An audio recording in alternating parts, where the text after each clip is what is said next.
And I'm going to be talking about a very interesting part of your body called the gastrointestinal tract. Your gastrointestinal tract is about 8 meters long. It starts at the mouth and it ends up at the other end. And we're going to have a look at what happens to the food on the plate, to break it down to microscopic little particles that then can get absorbed into the blood. And tomorrow morning in the lecture on the liver, we're going to have a look at what happens when it gets into the blood.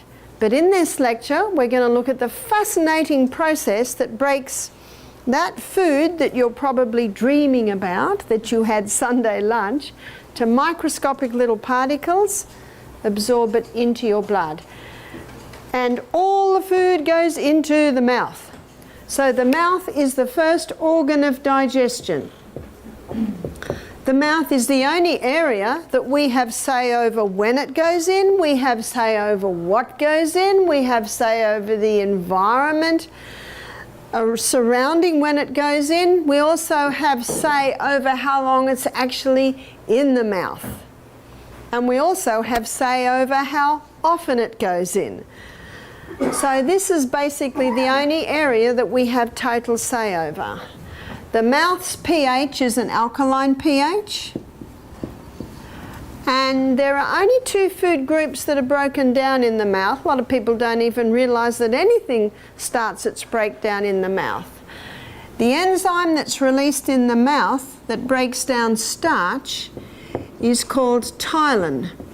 And ptyalin is what's often called a salivary amylase. The salivary amylase breaks down starch. It doesn't totally break it down. As you'll see as we go down the journey, it begins the breakdown. When children are born, they have no teeth and they have no salivary amylase.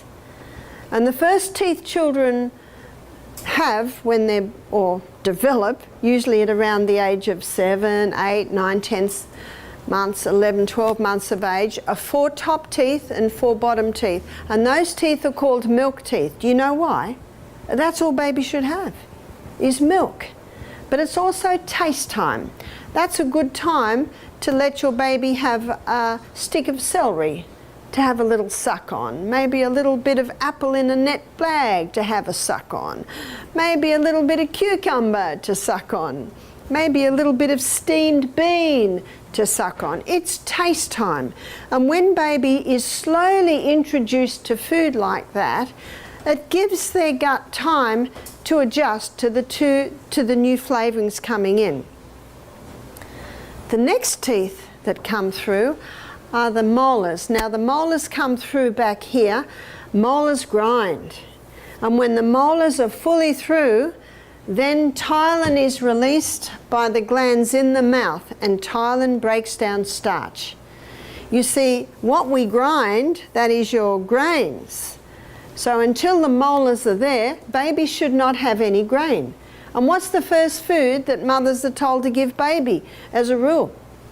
Cereal, pure starch. And when it goes into the baby's mouth, it usually comes straight out.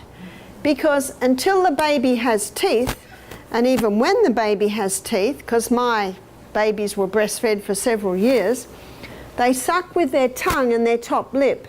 That comes down. So when this slop, you know, the pharynx goes in, baby automatically goes like that. And you know what happens to the pharynx? It pops straight out the mouth again because of that action. So the mother scoops it up and puts it back in again. Have you ever seen mothers do it? Mm-hmm. Scoop it up, put it back in. It defies reason to me.